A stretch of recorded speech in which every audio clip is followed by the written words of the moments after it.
All right, good afternoon, everyone. Welcome to Celebrating Survivors. I'm Erica Narducci with Cancer Support Community Delaware. We offer no-cost programs in the form of support groups, healthy lifestyle classes, and education programs. So welcome, whether it's your first time or your 500th time. So we all know cancer is a life-changing experience. Whether you are the one with the cancer or someone you love is diagnosed. There are physical changes and challenges. Let's not forget mental and emotional ones as well. June, although it's almost over, June was National Cancer Survivor Month. So all across your cancer centers, maybe other organizations you're involved in in your communities, you've probably seen different celebrations for survivors. So one of the questions I get asked the most is, what is a survivor? When are you a survivor? Here, we've always kind of used the definition that you are a survivor from the time you hear the words, you have cancer, because from that moment on, you are surviving with cancer. So I want to take a moment and just recognize and celebrate all of you on the call today, not just the speakers you're going to hear from, because you are survivors, surviving since the time you heard the words, you have cancer. We recognize the challenge of the journey, the joy you have found meeting people you might otherwise not have, the strength you have found in yourself to get to where you are now. And we celebrate that you're part of our community. So relax, sit back. We're going to hear the stories of three of our participants across the state. And a bonus, we're going to hear from one of our board members as well. You're going to hear how they have each learned to live with the reality of cancer and doing their best now to live with that reality. So you're going to hear some things that are raw and real and life-changing, good, bad, and ugly. And you might even identify with some of the things you hear. So the first story we're going to hear is from Brian. Brian was not able to be with us today, but we're going to hear a recording of his story. He grew up and still lives in the Newcastle County area. And at 12, he was diagnosed with a Ewing sarcoma. That's a growth of cells in the bone and soft tissue around the bone, most commonly in the thigh or pelvis. It is not a common or normal cancer, but it is most commonly found in children and young adults. And for Brian, he was diagnosed, as a child at 12, and then it returned 7 years later when he was 19, and he'll talk about that. Most cancers, as you know, you're diagnosed in later stages. Often I see it around retirement age. Because Brian was diagnosed at such a young age, it turned him into kind of not your typical young adult, dealing with the after effects of cancer in his 20s and now into his early 30s. I've had the pleasure of getting to know him through his involvement here. And while his life has been filled with challenges, he's certainly embraced the way cancer has changed him in positive ways. So I'm going to share my screen and share the video. Hopefully this will go smoothly and you'll be able to hear well. So here we go. Here's Ryan.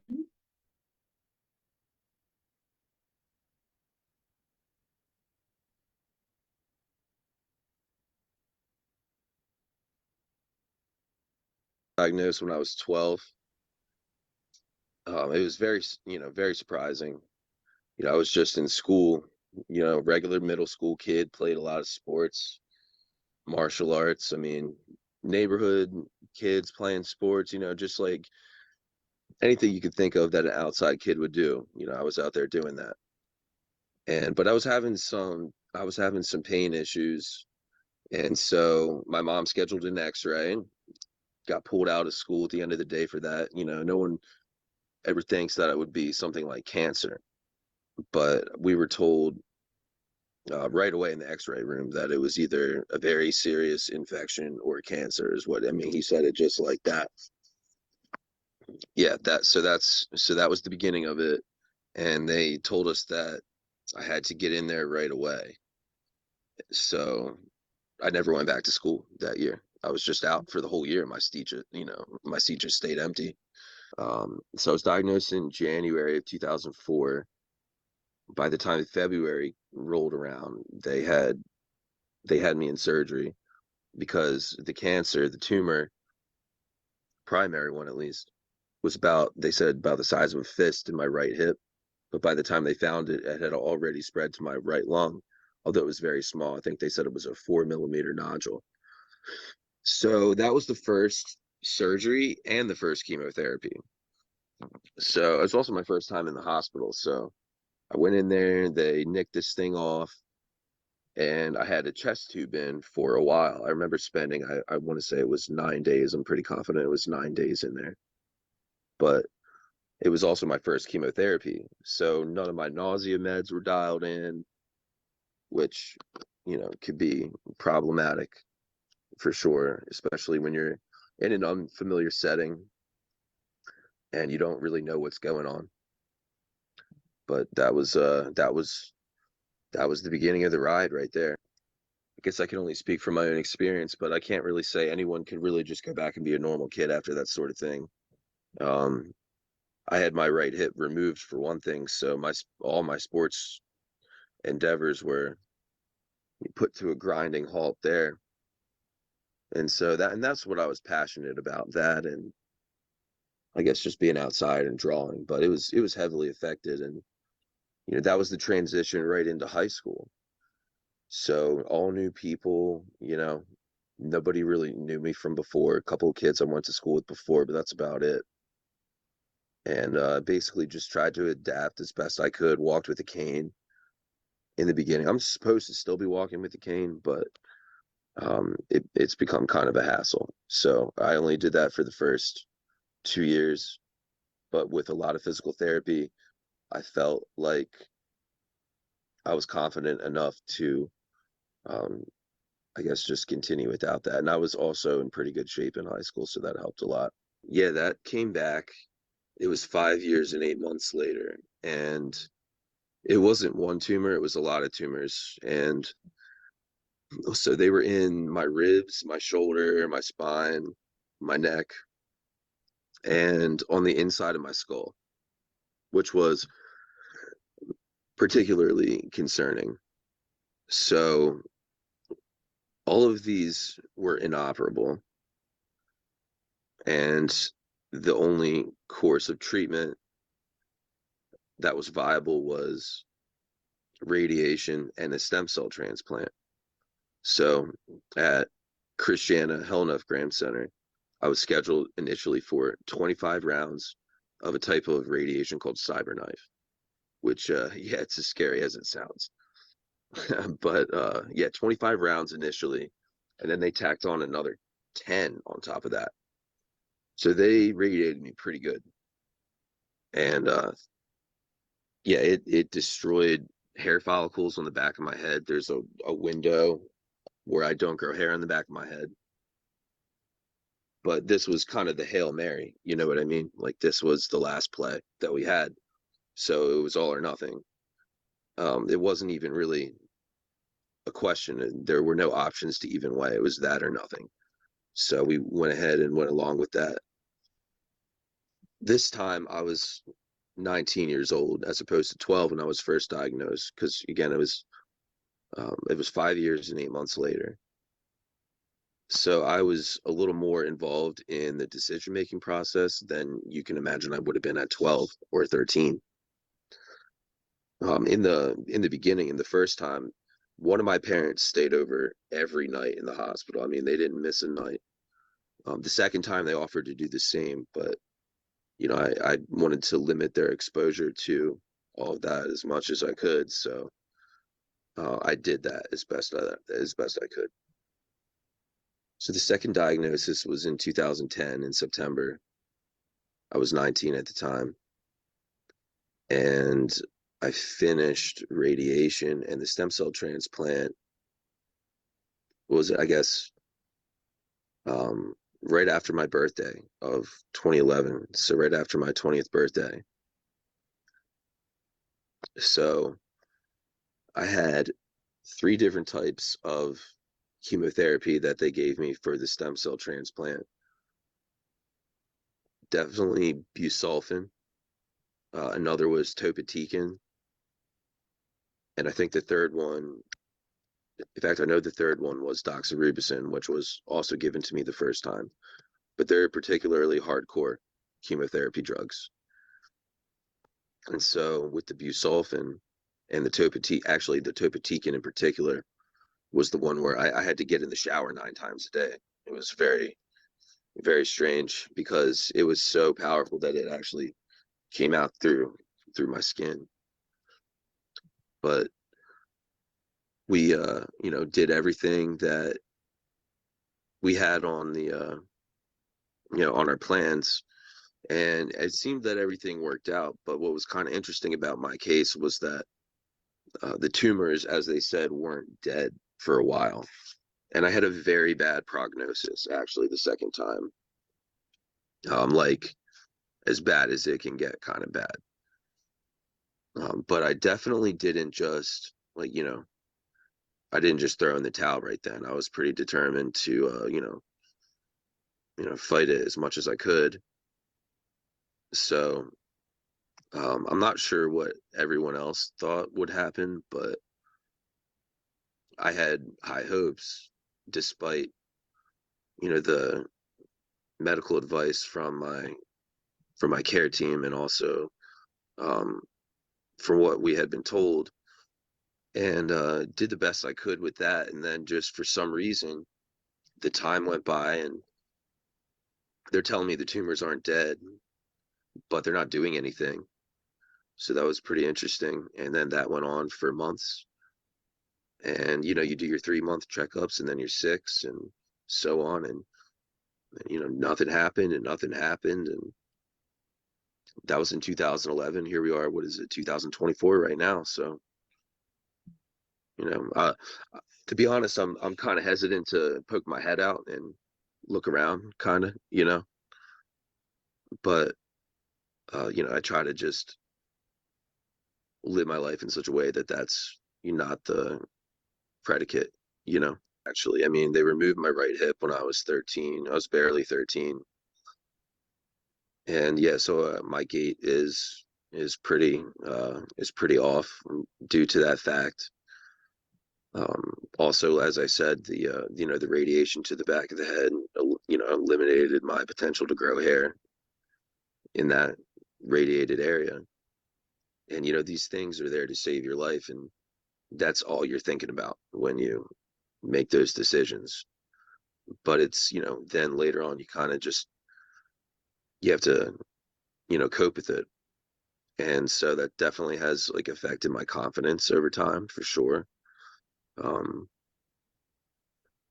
it's affected my ability to do things that I used to like to do, physical things namely. But there have been a lot of challenges in that regard, I guess. It's just a matter of living life the way you got to do it, and you just do the best you can with it. So when I finished my last chemotherapy, everybody signed a pillowcase that they would put over the chemo bags on the we called them the Christmas trees, the poles, um, where they hang everything. But I remember one of the nurses, she signed, when life gives you lemons, make lemonade. I was like, oh, that's a nice thought. I never heard that before at the time, but I tried to do the best I could with that one. The experiences I've had have made me a much more thoughtful person overall. Um, Whereas before my interests were primarily physically, athletically oriented, they became slightly more spiritual, intellectually oriented. And that's a thing that I would not trade, and I'm very grateful for that. It's really opened up a lot of doors for me, and it also led me to playing music because I couldn't play sports anymore, at least most of them. But I found another passion that has really been present in my life, and it's had a positive effect on me. So there's that. And then also the fact that it keeps me humble, reminds me that I'm not larger than life, that I could be knocked down, that I'm not invincible, and that my time is limited, and to make the best of it that I can. I think that's really important for everyone to know. But I think a lot of people also don't really like know it in their heart, right? Like they know it in their head, but not in their heart, and they'll say that they know a thing like that, but do they live every day in such a way that they really demonstrate that they believe that? For me, it's been like icy cold water in the face, waking up to these facts has been very sobering. And like I said before, humbling. Something that I would let myself know if I had the chance. This has been a big one for me. It's that, when you finish your last treatment, the hospital, all the nurses, doctors, other medical professionals, they treat you like you're a little bird flying the nest. In some ways, you are that little bird flying the nest. The thing that nobody told me is that then you have to go out in the world and live with it. And there's no manual on how to live with it. You have to figure that out for yourself. Your situation is unique. There may be some overlap when it comes to your history and someone else's, but at the end of the day, you got to figure that one out for yourself. And that's an uphill battle. That's an everyday uphill battle for sure. But you stick with it and you do the best you can, like with anything else. But I wish someone had let me know that, because yeah, I had that mentality of, oh, hey, everything's all over. It's all in the past. It's done. Don't have to worry about that anymore. But you're living with the constant fear that it might come back, or hey, if I try to build a life for myself, would all that be in vain? Should I just not even bother? Like these questions, they come to everybody. But learning how to build your own program and live with it, I mean, you got to do that. That's crucial. And that was the thing that was never said to me. I don't know if anyone would have even known to say that, but I would go back and tell myself that.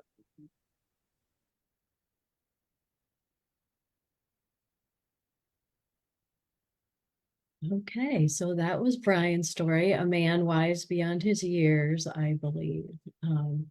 So next we're going to hear from Patricia Ernest. She is actually on the call, but we recorded her story ahead of time. So I'm going to play that in just a minute. So Patricia, who we know as Trish here, she received her Bachelor of Arts from the University of New Mexico, but now lives in the Kent County, Dover area, with one foot in Pittsburgh as well. Currently, she operates the Ernest Archives and Library, which is a private collection of Pennsylvania German documents and related materials. She has written several nonfiction books on historical Pennsylvania individuals and events, and is working on another book in the same genre now. And in her words, life goes on even in the wake of cancer. So we're going to hear her share some of her personal story, as her cancer is her personal story, but also personal history, as her cancer is a hereditary one that many in her family had battled before her. So hold on and we will hear Trisha's story. Let's see.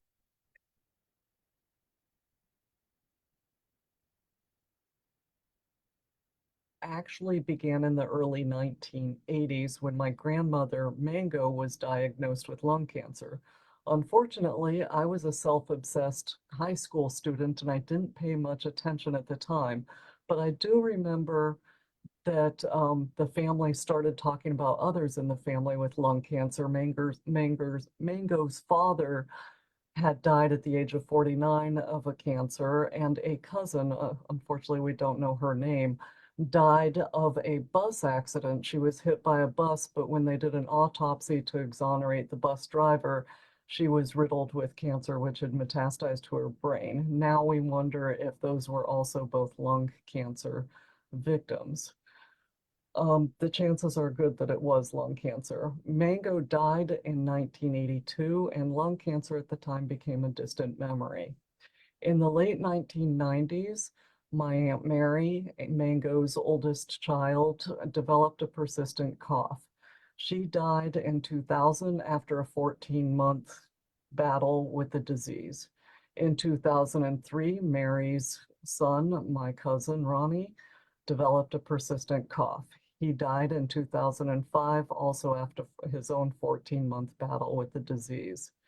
In 2016, my mother, Mango's second child, was diagnosed with lung cancer. She had actually fallen, and it was discovered on a CT scan. They saw the insidious nodules. She died after a 4-month, 8-day struggle with the disease. And my turn came in 2021. By that point, I don't think anybody was terribly surprised when another member of the family was diagnosed with the disease. During our journey, many misconceptions about lung cancer arose, and I think that these are important because it allows people to change their perception of the disease. And the first and most important misconception is that only smokers get lung cancer. Some in my family smoked, others did not. I'm actually beginning to resent the question a little bit. I was talking with a geneticist, and she said with the pollution getting worse and worse, and she believed in her lifetime pollution would actually overtake smoking as the leading cause of lung cancer. And it turns out my family has an inherited EGFR mutation, which stands for the epidermal growth factor receptor, which increases the chances of developing lung cancer. A second misconception that arose was that of symptoms. Mango never had any symptoms, but nobody alive now can remember, including her one remaining child. My uncle can remember if she was diagnosed late stage or early stage, but she did not have symptoms. It was caught incidentally. Mom was stage 4, and as I said, it was caught incidentally, and she never showed any symptoms, even though the disease had progressed to her brain. Other misconceptions involved my cousin Ronnie. Those with our family history are rare. Our mutation accounts for 0.013% incidences of lung cancer. Males are even more rare. So when Ronnie's cough developed, he told the doctors about his mother, who had just died a couple years before with lung cancer, and Mango, and nobody thought that he could have lung cancer. He was only 34 years old, and he had not smoked. And so unfortunately, a delayed treatment, he was already late stage, so it did not cost him his life, but there were some delays, and he succumbed to the disease at 36, making him the youngest known member of our family with the disease. The family, a doctor, one of Ronnie's doctors, suggested eventually something was going on with the family, and some of us may want to start getting scanned. I followed that advice. But Mom thought she was safe because she was older. Mango and Mary were diagnosed and died pretty quickly afterwards at the age of 60. Mom was 73, so she thought she had beat the disease, the family curse, as we were starting to call it. I was 55 at diagnosis, and I don't have a doubt in my mind that I would join Mango and Mary in death at 60 if I had not been getting scanned, because I actually resemble Mango and Mary more than Mom. The family joke is I was swapped at birth somehow. But anyway, I'm 57 now, and I have high hopes that I will live beyond my 60th birthday. We were asked by the geneticist about environment also. Mango, the cousin who is unnamed, and her father were born in Oklahoma and moved to Texas. Mom and Mary were born in Texas before Mango moved the family to Oregon. Ronnie was born and raised in Oregon. I was born in Colorado. I've lived all over the United States, but never in Oregon nor Texas. And one last misconception goes back to the hereditary factor again. We were told by a budding geneticist, he had not had his full schooling yet, to be fair to him, that it was not hereditary. What he meant later when we asked him, he's a family friend, he said that the chances of meeting somebody with this mutation are so rare that it's almost a statistical improbability. In that case, you all have just met a unicorn. And now I'd like to shift gears and talk about diagnosis a little bit. The obvious thing that hits you in the face with diagnosis is you are facing your own mortality up there, close and personal. I mean, we all know from a very young age that we're going to die someday. It's the human condition, right? But this is staring you in the face. But I actually think that the biggest tragedy in my family and other families like mine is that the people that you would lean on for understanding and support have been taken with devastating finality. Others try to understand, but not having cancer themselves and hopefully never have cancer and don't have to face it. But they don't get the fear, the stress, the sorrow, and sometimes the laughter that comes with the disease.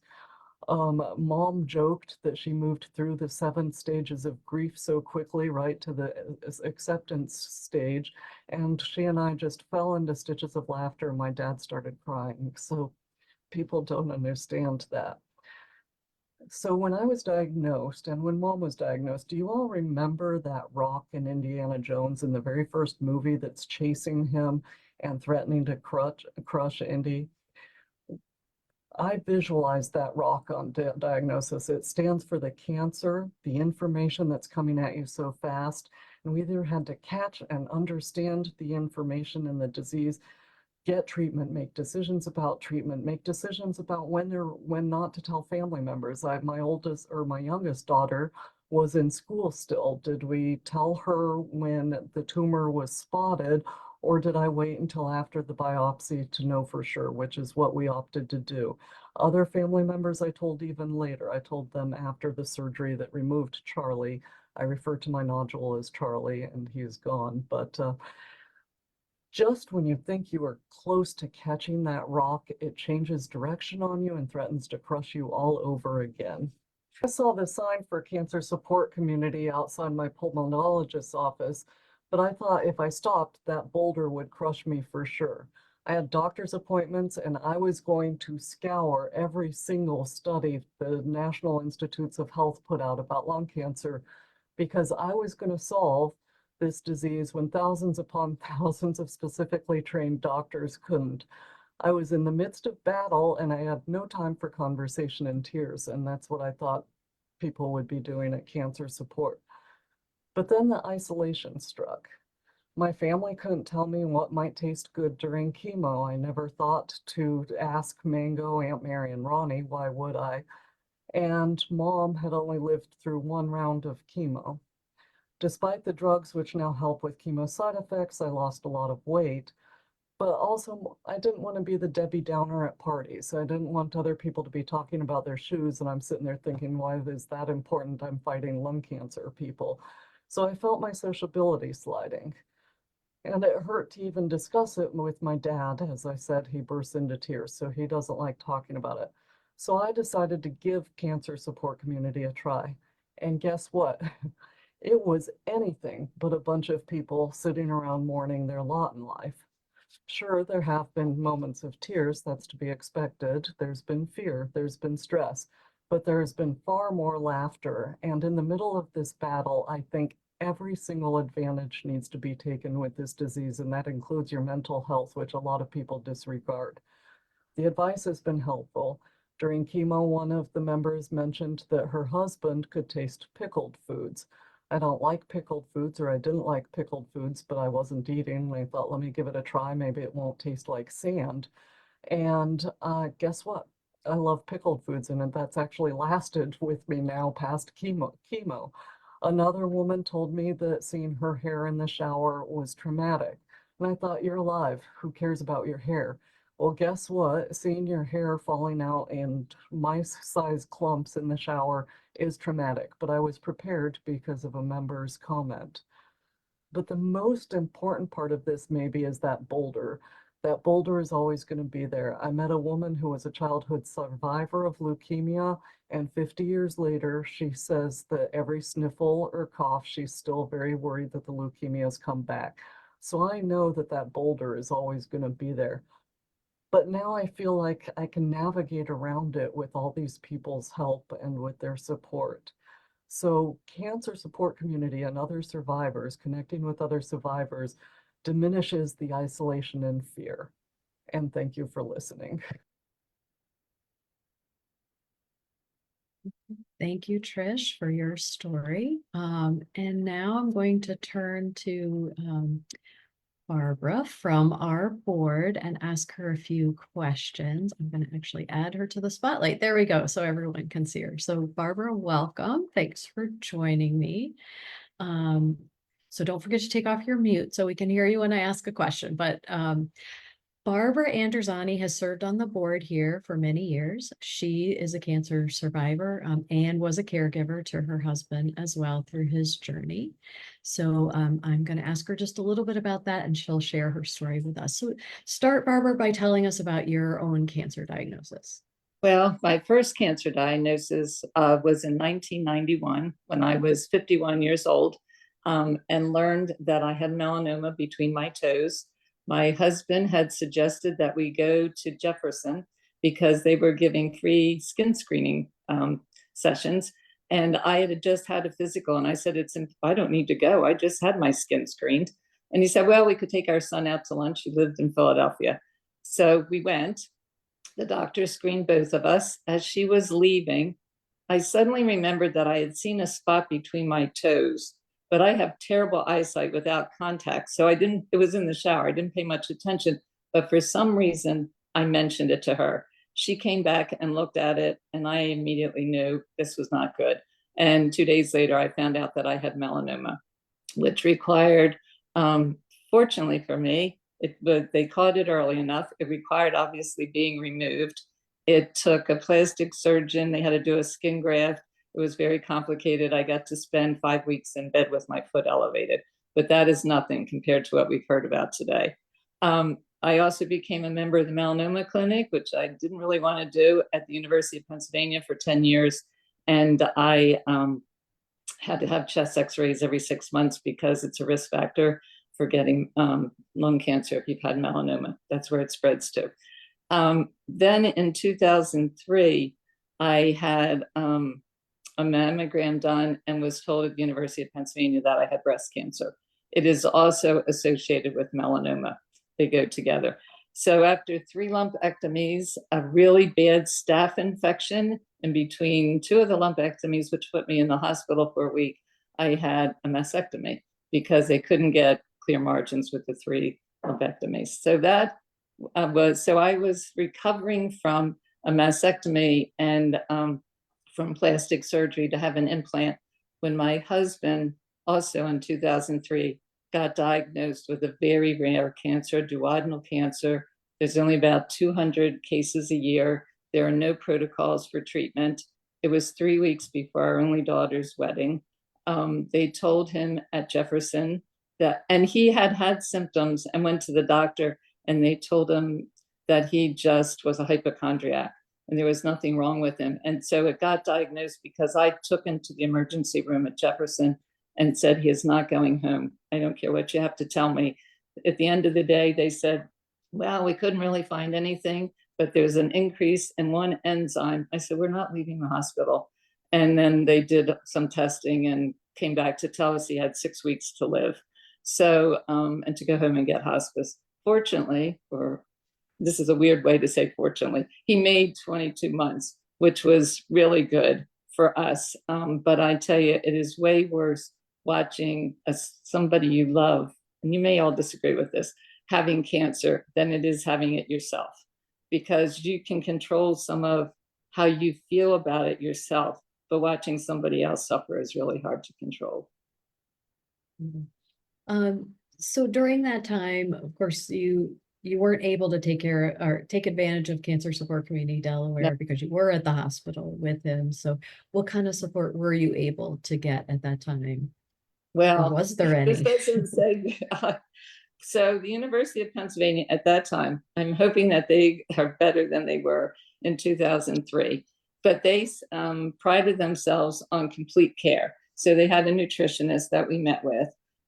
We had a physical therapist if you needed. They also had a counselor. So Paul and I met with the counselor. I mean, this is a week after he gets diagnosed with this deadly cancer.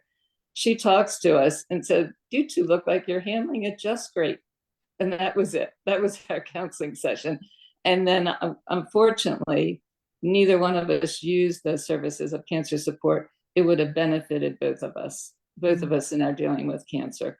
And at one point in time, at one night when I was at Penn, because I lived there for the last 3 weeks of Paul's life at Penn Tower, which in those days was awful. It's no longer there. It's filled with cockroaches. So if you were depressed, it just made you more depressed. But I called the cancer support community and said, I need help. And then we didn't have Zoom calls in those days. So it would have been the addition of Zoom meetings is a wonderful addition so that people who are away from Wilmington getting treatment can still stay in touch. So eventually you did get involved on the board. So Yes. when was that, and what's been your role here on the board? Well, Cindy Dwyer, who is the founder of Cancer Support, I knew very well. We sat on a board, another board in the state of Delaware, and we were also on a really fascinating committee working together on a project, an education project in the state. So she knew through the grapevine and probably was informed of my hysterical phone call from Penn. And so shortly after Paul died, she came to me and said, you need to be involved with Cancer Support. And so I joined the board. I've been on the board ever since. And at one point in my serving on the board, I was president of the board. So what has been the benefit of that for you personally? Well, as I listen to all of you talk about support groups, this board is also as a support group for me, because everybody on the board of directors not only is passionate, extremely passionate about the mission of cancer support, but all of them, either themselves or a loved one, has had cancer. So our board meetings sound a lot like what the group sessions that you have. There's a lot of laughter over really serious things, but bizarre things that we can share with each other that have happened. And how do you accept this diagnosis of cancer? At one point when I had melanoma, my question to the doctor was, all right, if my body produced one melanoma, why won't it keep producing these melanomas? Because my risk factor didn't change. And the risk factor was I was of Irish heritage. And he said, well, if we could answer that question, we would solve cancer. So I tried, but the board, we talk about those things as we're talking about programs and what are the needs. It's an absolutely wonderful organization, made really spectacular by all of our participants. They're the ones who really drive cancer support. Thanks. Do you have any words of encouragement other than the ones you just gave that you could share with our survivors on the call today? Well, it's interesting. I don't know what all your experiences were. When I got cancer, not melanoma so much, but the breast cancer, my husband wanted to figure out why in the world I got breast cancer. For me, it wasn't helpful. I figured I had it, but when he got cancer, he didn't ever ask that question either. Why did I get it? He would leave Penn after massive radiation, which went on for a month, unbelievably massive radiation, and sing the song, I'm Not Dead Yet, which was from Spamalot. And I mean, you have to have some joy somewhere amongst all the angst that you're going through.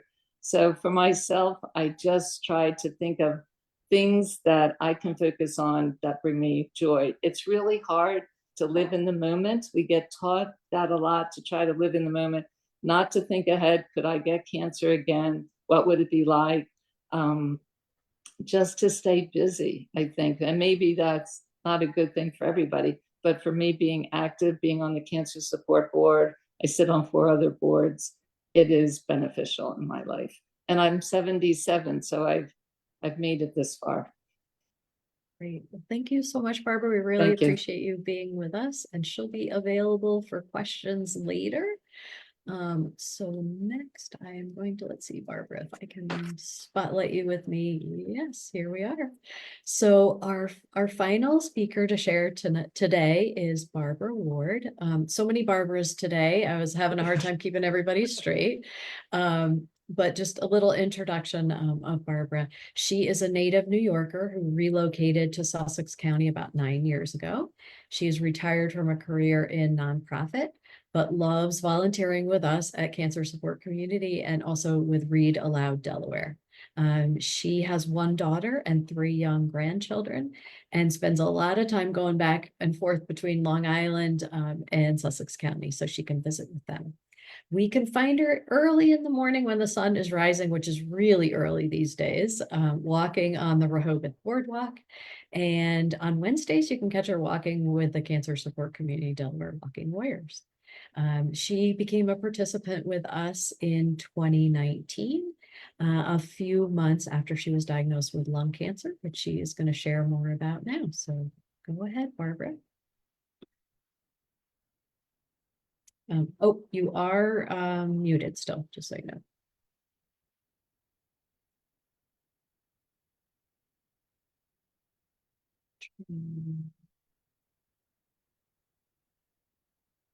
Bottom left, maybe? Got it. Got There it. Thank you are. Thank you. Aren't you glad you invited me today? But it's good to see everybody, to share a little bit about my story. When I listen to other people's cancer stories, I always have the same reaction. I'm like, ah, I'm so glad for my story. It's like that adage where they talk about, if we all threw our problems out on the table and you could pick, you'd take your own back.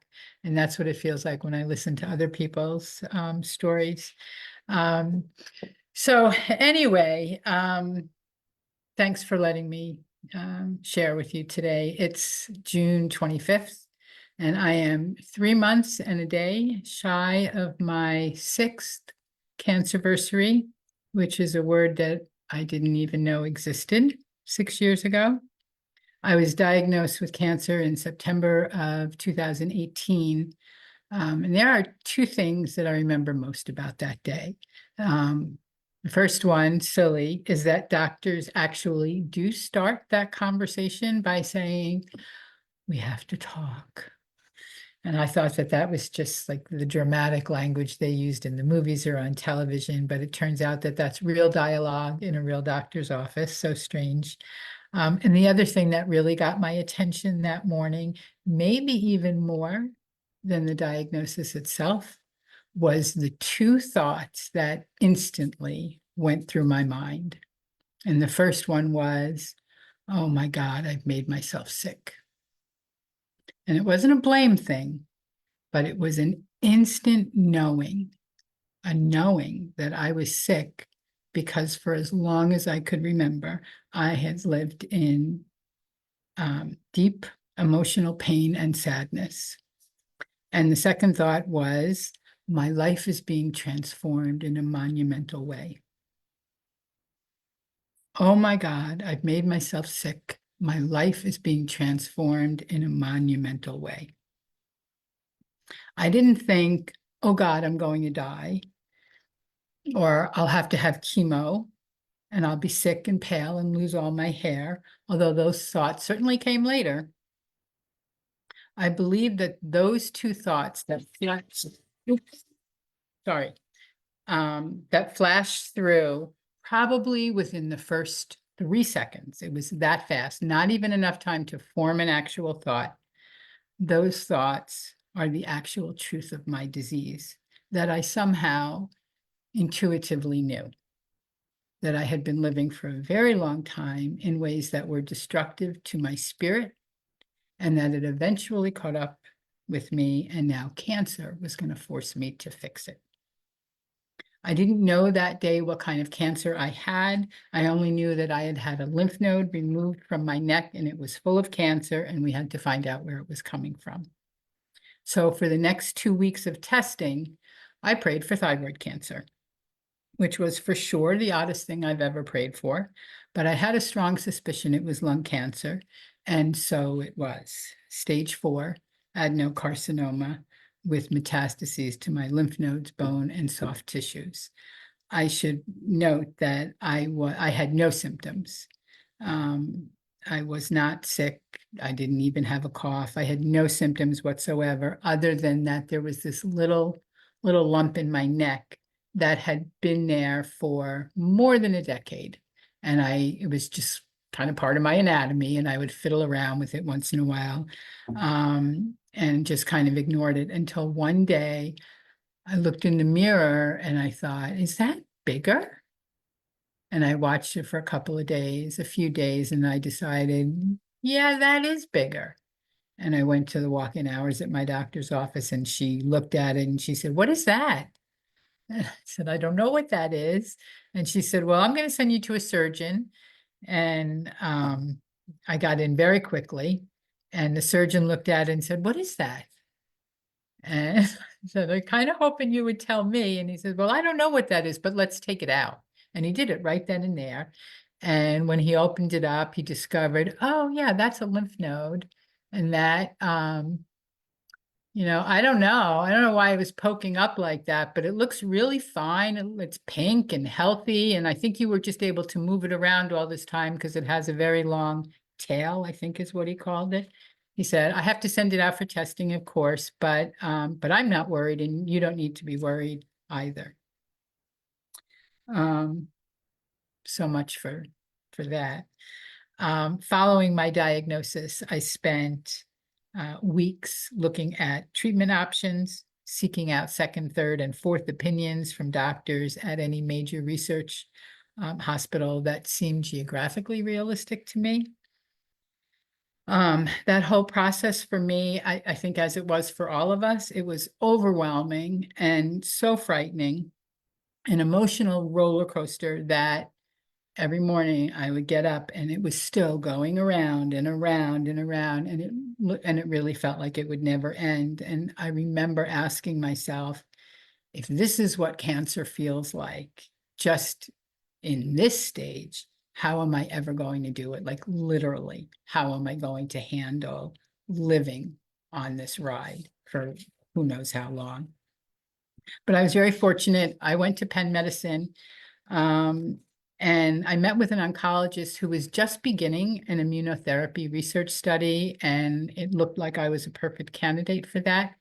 So even though I was still gathering information and consulting with other doctors, something in me just kind of knew that this study was the right path for me. And I signed on as their first patient in the study and began treatment in October. It was interesting to me, though, that there I was putting all of my faith into this doctor, researcher, scientist, really, who was super experienced and frighteningly smart, but whose very first words to me when I met him were, I can't fix this. I can't make it go away. I can do my best to prolong your life and give you as much quality time as possible. So, boy, was that scary. That was so scary, going into treatment, not knowing if I would be alive in a year or 2 or 5, and knowing that the word cure was never going to be part of my story. At that point, I was already starting to feel the changes that cancer creates in you, the changes we've all felt, the shifts in your perspective. There was a new filter, which I began, seeing everything in my life through this new filter, and really kind of felt that transition of having to learn how to live one day at a time. I was a very lucky immunotherapy patient. My body tolerated my treatments well. I did not have any of the extreme adverse reactions that can be so common. I was still able to go to work every day, and I would just travel up to Penn every 3 weeks for infusions and then every couple of months for scans.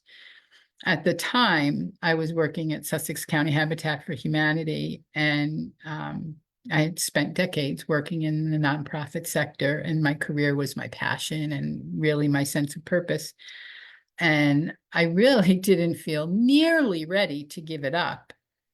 I remember one day, my husband had been researching online about Social Security and disability, and he was so excited when he discovered that stage 4 lung cancer is categorized as a compassionate care condition that qualifies automatically for disability benefits. And he thought he was being the white knight charging in with this fantastic news for me. And I remember just looking at him deadpan and saying, and I was angry, but I kept it down and I just said, I'm not disabled. I'm not disabled. And I realize now in hindsight that that was me being in denial and believing that if I went to work every day, that my life wasn't going to change. And if my life wasn't going to change, then I wouldn't die, I guess. It's a little funny to me now. So I started treatment in October, and I would say it took me about 3 months of treatment for the dust to settle, the dust from the diagnosis to settle. I got reasonably comfortable in the rhythm of my treatment routine. And because I was feeling well, a lot of my fears calmed. They didn't disappear, but they were calmer. I wasn't a Category 5 hurricane emotionally. And the general noise that cancer creates in your brain started to quiet. And an interesting thing began to happen for me. I started to hear my own inner voice again. I had been listening so much to doctors and nurse practitioners and infusion nurses and researchers and trying so hard to follow their every instruction to stay in this study that I hadn't realized that my inner voice had been drowned out for a while. But now it was audible again, and it was saying some really interesting things to me. I started to think a lot about the oncologist saying he can't fix this, and about the outcome statistics surrounding my diagnosis, which were truly awful. And I have to say that I got this moment of clarity where I felt what the doctor was saying, that's not true for me. Dying does not feel true for me. And not being able to fix it, that may be true for the doctor. And that's a limitation, a current limitation of medicine. They can't undo my cancer, they can only treat it. But that doesn't feel true for me. And I went back in my mind to that initial appointment where I was diagnosed, and that first thought of, oh God, I've made myself sick. And I began to understand what that was about. I began to understand that something in me, my soul, I think of it as my soul, knew what my brain didn't know. That if I really believed that my sad and broken spirit had a hand in allowing cancer to flourish in my body, and I do, then there are tangible things. There must be tangible things that I can do to change it and to fix it. And I think it was the most empowering thought I've ever had. And I'm telling you, it was almost as if, as I was going through that process, it was almost as if I could hear the universe saying, yes, yes, you're getting it, keep going. And that's when I made the decision to go all in to try to heal myself physically, mentally, emotionally. I left Habitat behind, and it became my full-time job to try to heal, to learn everything I could about healing cancer through natural therapy, in addition to my immunotherapy. I really set out to learn all that I could about healing cancer through natural therapies and understanding the roles that diet, exercise, prayer, meditation, relationships, personal introspection, all of that, the role that plays in healing and wellness. And oh my gosh, we've all had cancer. We know the amount of information that's out there. That's pretty overwhelming, confusing to sort through, and full of contradictions. So I read a lot about nutrition that's based on science, good common sense things that I'm sure are valid. But I also read about things I'd never heard of, some that seemed like possibilities for me, and some that sounded a little out there. So as my cancer library was expanding, I really needed to learn to trust my instincts and listen to my body in a way that I hadn't before. I learned so much about food as medicine. I always considered myself a healthy eater, but this taught me so much about that whole mindset of food as medicine. And I became so passionate about the power of that I ended up spending the COVID quarantine studying and becoming certified as an integrative nutrition health coach. I continued to make major lifestyle changes and felt like the world's healthiest cancer patient.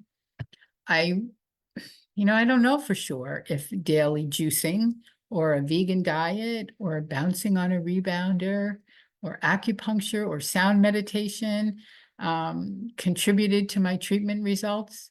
I only know that those are the things my inner voice led me to, and I chose to listen. I was 11 months into my treatment when I got my first scan results that definitively stated no evidence of metastatic disease, a magic phrase. My oncologist terms it a complete response to treatment, because he'll never say cured, right?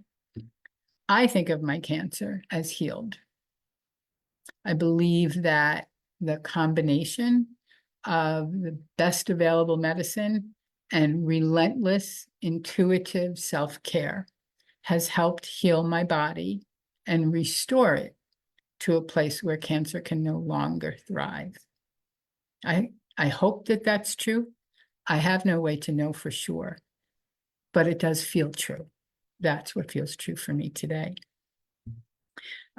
This month marks 3 years since I came off treatment. I'm still under surveillance. I get scanned every 6 months. I think it'll be that way forever. Like all of us, I have no idea what the future looks like. I choose not to think about it or be unsettled by it. No one knows what the future looks like. The only thing that's changed is that now I know that. I think for me, the monumental transformation that was foretold by my soul in that doctor's appointment, that's been the most interesting part of my journey. So much in my life has changed that my pre-cancer life is barely recognizable to me. I don't live where I used to live. I don't work where I used to work. People that I thought would be with me forever are not. New people have come into my life. Some have gone out. They teach me things. They're leaving their mark. When my instincts told me that the time was right, I dove into the hard work of therapy to heal my heart and help me make choices about living more peacefully. I think the transformation is going to continue to roll along. That's exciting to me. I recently heard Oprah say something on a podcast that was so profound to me and really perfectly articulates what I think my particular cancer journey is about. And she said, in times of challenge, I ask myself, is this happening to me or is this happening for me? And that resonates so deeply with me. The thing we all have in common is that each of us has or had cancer. We all share that journey.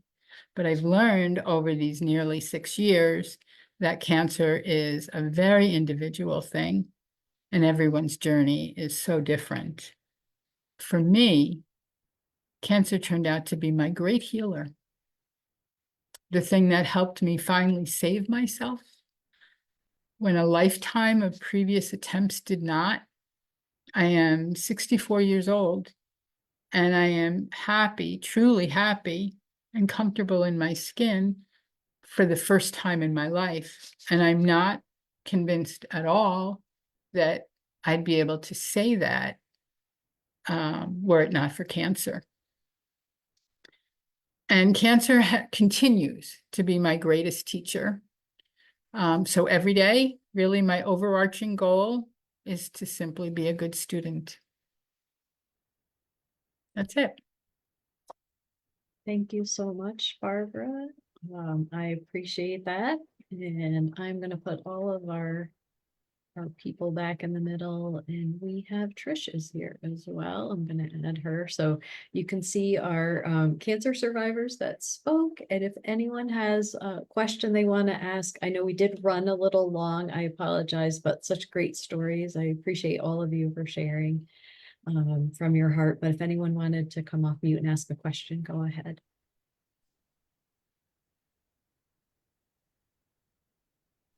Hi.